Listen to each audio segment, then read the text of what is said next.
that on an Insta story somewhere. Just tag me on team. So I've got to give you a couple of ground rules in terms of how it works, right? So firstly, your name is not Steven or Stevovo. So just to initiate it correctly, you actually have to say it and say King Stevovo. King Stevovo. Yeah. Sometimes, so every time I go, yeah, Stevovo, you must know that I'm speaking to you. Steven falls away. Is that okay? Yes. Thank you so much for taking time and honoring our invitation to being here today. We're excited about you for a number of reasons. One, you are a young man who's doing incredibly for himself in the space that you find yourself in. But two, you're an advocate that everybody else should also be doing well, which is something that we don't find common. You know, we always get excited about that one person who's doing well, and it kind of feels like it's the few chosen, right? And maybe let me start here by asking you: is there a science to success in your thinking? Is there a way or an intentional, deliberate steps that one can take consistently that can lead them to success? Or is it really for the few chosen like yourself? So I think the first thing you have to do is you have to define success. And the definition of success is a subjective thing, i.e. everyone's definition should be entirely different. And I think a lot of unsuccessfulness happens when we take on someone else's definition of the word success, we pursue that, and when we get there we realise that it was never our own definition of success. Yeah. I've had the pleasure of interviewing hundreds and hundreds and hundreds of the most successful people in the world, and I actually interviewed yesterday in London before I went to Paris a guy who followed Elon Musk and Steve Jobs for 2 years. Followed him for 3 weeks a month for 2 years to understand him. And I actually said to him, his name's Walter, he's written a book on Elon Musk now. I said, could anyone beat Elon Musk? And he laughed in my face and went, absolutely not. Absolutely not. At some point you come to realise that the only person you are able to be, you're only... I know many, many billionaires, and I tell you, they're amongst the least happy people I know. So you've got to be careful when you're aiming at someone else's life, because you don't have the context of what's happening inside that world just because you can see the outside of the world. And actually something that really changed my life was at 18 years old, I wrote in my diary when I had no money and I was stealing food to feed myself. I wrote, before I'm 25, I have £1 million, a Range Rover Sport, a girlfriend and a six-pack, right? Okay. Sounds pretty fair. Doable. And at 24 years old, I met a guy, he became a client of my company, and one day he said, come to my house. And I went to his house, and as I pulled into his house, he had all of his security there. This was in England. And I came up the driveway, and he had the 2 Lamborghinis that I wanted, the Lamborghini Aventador.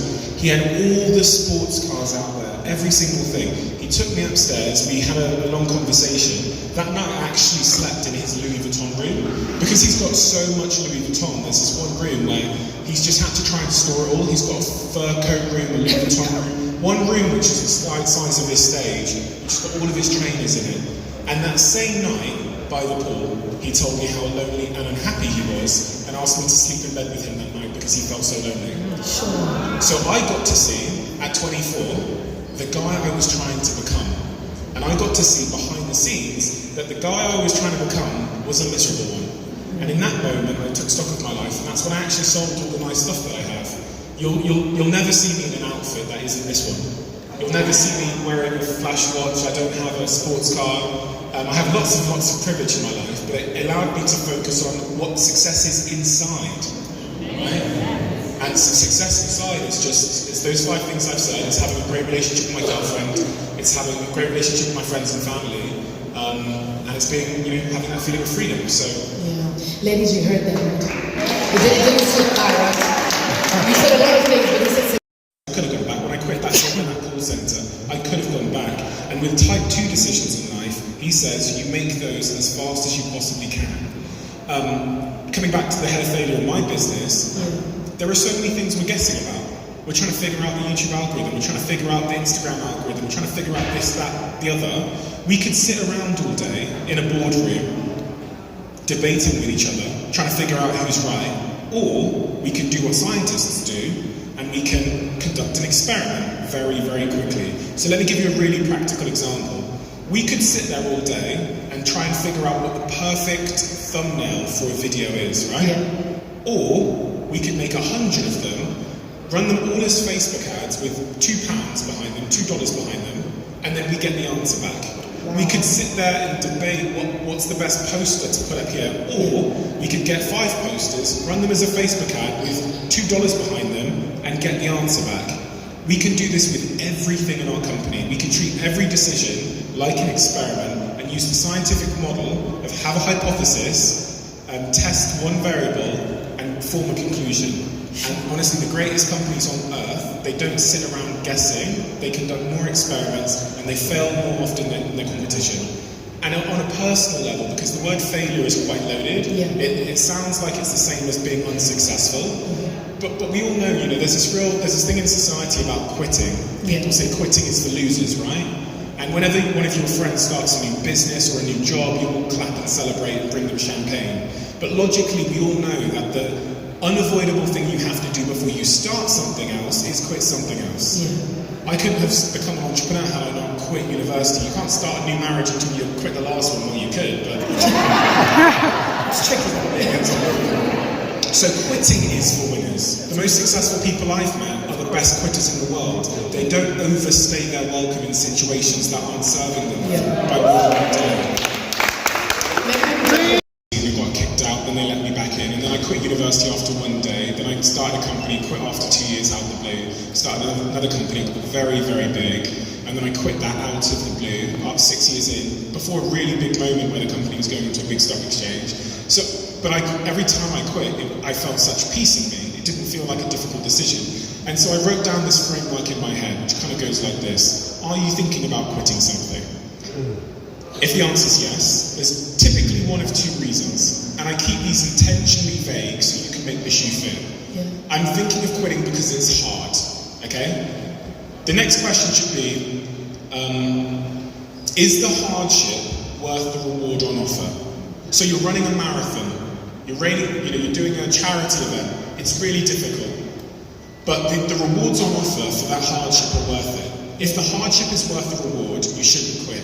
If it's hard, and the rewards on the other side of the hardship aren't worth it, then you should quit. So that's just difficult things, because there's nothing worse in life than something that is hard and meaningless. The other side of the framework is more interesting. So you're thinking of quitting something because it sucks. And that's a feeling you have inside of you. That could be a relationship, a marriage, a job. The next question should be, do you believe you could make it not suck?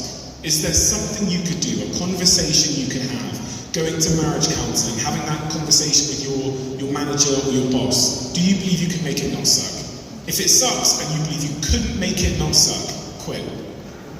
If you believe you could make it not suck, the next question is the effort it would take to make it not suck worth the rewards on the other side?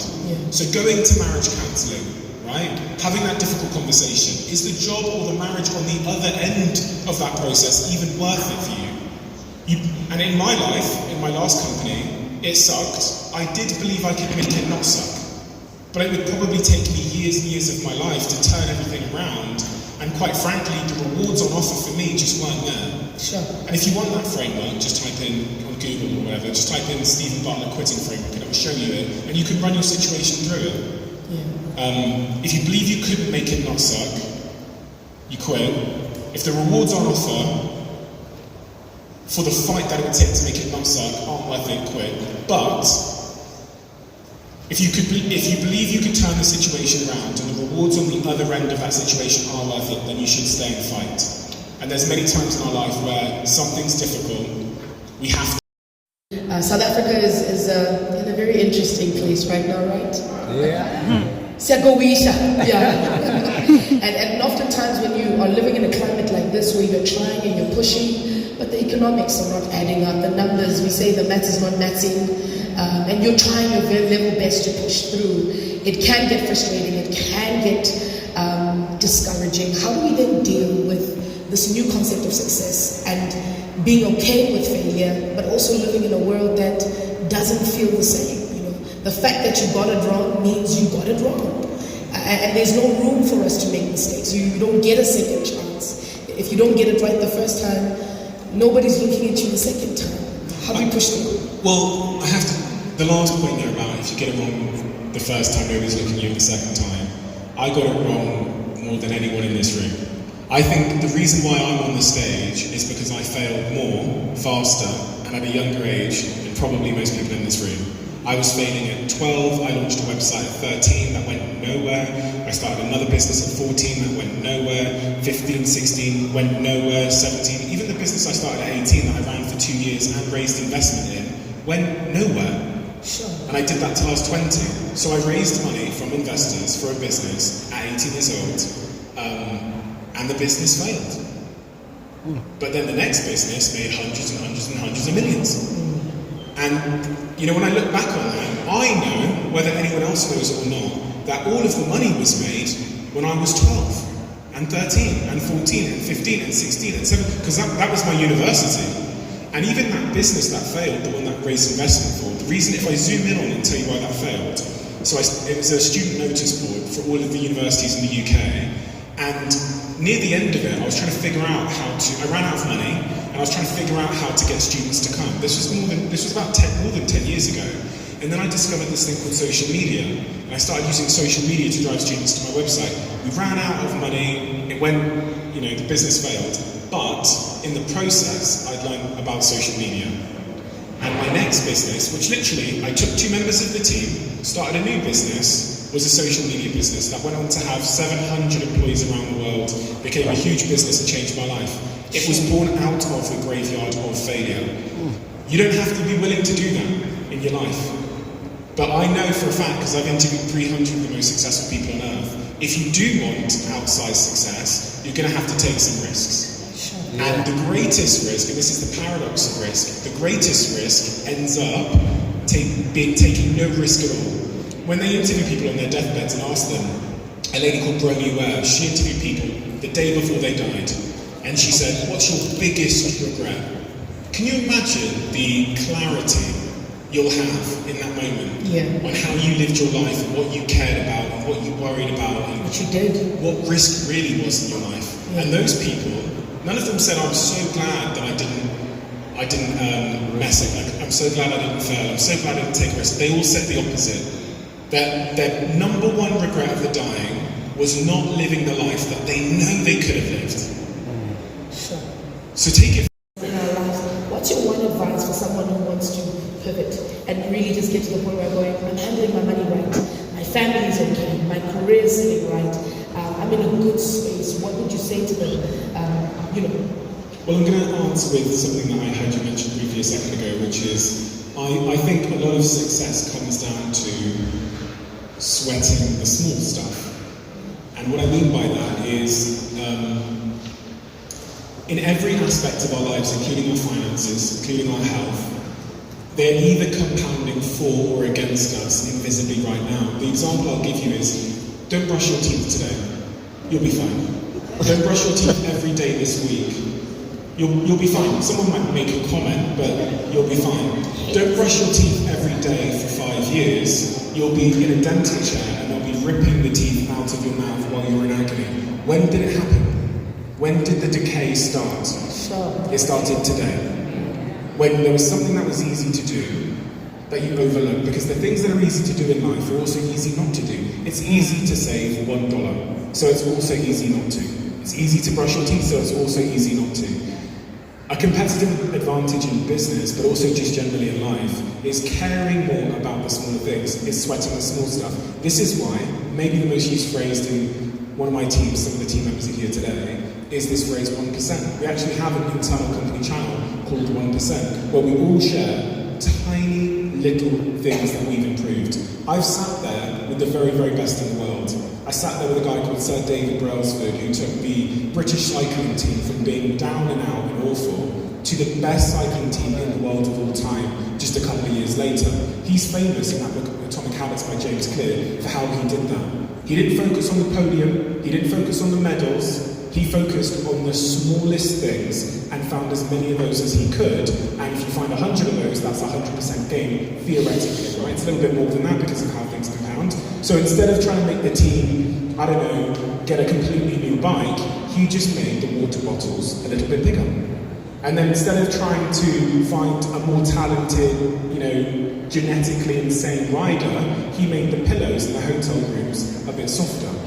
And he focused on the small things, because those small things are easy to do. So it also means the competitors that you have in your life will probably find them easy not to do. Yeah. The reason why our podcast has been successful is because our team sweat the small stuff, care more about the tiniest details than every other podcast, I believe, that I've ever encountered. To give you an extreme example, the temperature of the room when the guest walks in, the CO2 levels in the room, the music that's playing. So Israel Adesanya, the UFC fighter, comes in, they're playing Nipsey